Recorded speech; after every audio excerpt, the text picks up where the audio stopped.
సాక్షి TV ప్రసారాల నిలిపివేతపై AP ప్రభుత్వానికి supreme court నోటీసులు జారీ చేసింది. ఏపీ ఫైబర్ నెట్ సహా పలు ఎంఎస్ఓలకు నోటీసులు ఇచ్చింది అత్యున్నత న్యాయస్థానం. నోటీసులకు 3 వారాల్లోగా జవాబు చెప్పాలని సుప్రీంకోర్టు ఆదేశాలు జారీ చేసింది. సాక్షి టీవీ ప్రసారాలను అక్రమంగా నిలిపివేయడంపై సుప్రీంకోర్టులో పిటిషన్ దాఖలు చేయగా justice PS Narasimha, justice AS Chandurkar విచారణ చేపట్టి నోటీసులు జారీ చేశారు. ఇదే అంశంపై అప్డేట్స్ మా ప్రతినిధి వెంకటేష్ లైవ్ ద్వారా అందిస్తారు. వెంకటేష్, చెప్పండి, నోటీసుల్లో ఏం పేర్కొన్నారు? సాక్షి టీవీ ప్రసారాలను ఆంధ్రప్రదేశ్ ప్రభుత్వం ఉద్దేశపూర్వకంగా అడ్డుకుంటున్నటువంటి అంశంపైన ఈరోజు సాక్షి టీవీ యాజమాన్యం సుప్రీంకోర్టులో పిటిషన్ దాఖలు చేసింది. ఈ పిటిషన్ను విచారణకు అనుమతించినటువంటి సుప్రీంకోర్టు ధర్మాసనం justice PS Narasimha, justice AS Chandurkar ధర్మాసనం ఆంధ్రప్రదేశ్ ప్రభుత్వానికి, ఆంధ్రప్రదేశ్ ఫైబర్ నెట్ కు, అలాగే పలు ఎంఎస్ఓలు, మల్టీ సిస్టమ్ ఆపరేటర్స్ అందరు కూడా నోటీసులు జారీ చేసింది.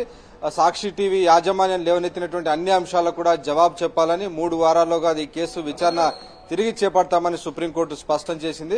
నిజానికి ఈ అంశంపైన సాక్షి టీవీ ఇటు ఢిల్లీ హైకోర్టులోనూ టీడీ శాట్లో పిటిషన్ దాఖలు చేసింది. అక్కడ ఫేవర్ గా ఆర్డర్స్ వచ్చాయి. వెంటనే సాక్షి టీవీ ప్రసారాలను ఆంధ్రప్రదేశ్ లో ఎలాంటి అంతరాయం లేకుండా ఇటు ఫైబర్ నెట్ లోను అలాగే ఎంఎస్ఓలోను బొకే ఛానల్స్ లో ఉంచాలని ఢిల్లీ హైకోర్టు అలాగే టీడీ శాట్ ఆదేశాలు ఇచ్చింది. కానీ ఆ ఆదేశాలను అమలు చేయకుండా ఆంధ్రప్రదేశ్ ప్రభుత్వం రకరకాల కుయుక్తులు పన్నుతుంది. సో ఈ నేపథ్యంలోనే ఈ అంశాలన్నింటినీ సుప్రీంకోర్టుకు వివరిస్తూ సుప్రీంకోర్టులో ఈరోజు పిటిషన్ దాఖలు చేయగా దానిపైన సానుకూలంగా స్పందించినటువంటి సుప్రీంకోర్టు ధర్మాసనం ఆంధ్రప్రదేశ్ ప్రభుత్వానికి నోటీసులు జారీ చేసింది. ప్రధానంగా ఈ పిటిషన్లో పలు కీలక అంశాలను సాక్షి టీవీ పేర్కొంది. ప్రధానంగా తెలుగుదేశం పార్టీ అధికారంలోకి వచ్చిన తర్వాత ఫైబర్ నెట్ ప్లాట్ఫామ్ నుంచి సాక్షి టీవీని అక్రమంగా తొలగించారు. నిజానికి ఇదంతా కూడా టెలికాం చట్టానికి అగెనెస్ట్ గా నిబంధనలకు విరుద్ధంగా సాక్షి టీవీని తొలగించారు.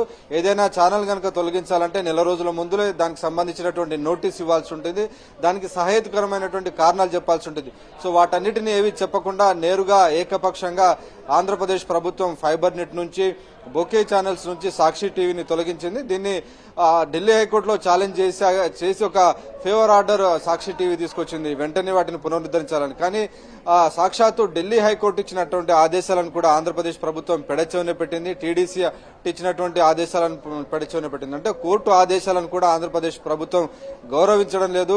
చట్టాన్ని గౌరవించకుండా సాక్షి టీవీ గొంతును నొక్కేందుకు, సాక్షి టీవీ ప్రసారాలను ప్రజల్లోకి వెళ్లకుండా ఉండేందుకు ఆంధ్రప్రదేశ్ ప్రభుత్వం ఈ రకమైనటువంటి ఒక కోయర్సివ్ స్టెప్స్ చేస్తుంది. ఆ మేరకు మల్టీ సిస్టమ్ ఆపరేటర్స్ ఎవరైతే కేబుల్ టీవీ యాజమాన్యాలు ఉన్నారో ఆ యాజమాన్యాలను కూడా బెదిరించి తమకు తలొగ్గని తమ ఆదేశాలను పాటించినటువంటి ఎంఎస్ఓల సంబంధించినటువంటి కంపెనీల కరెంటు కట్ చేయడం, రకరకాలుగా వేధింపులకు గురి చేస్తుంది. వాటిని ఆర్థికంగా నష్టపరుస్తుంది.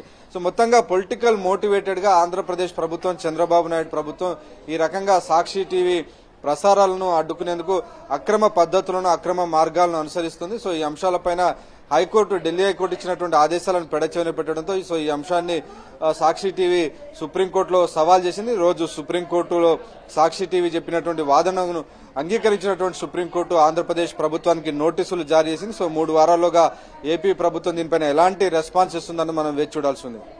Okay Venkatesh, thank you.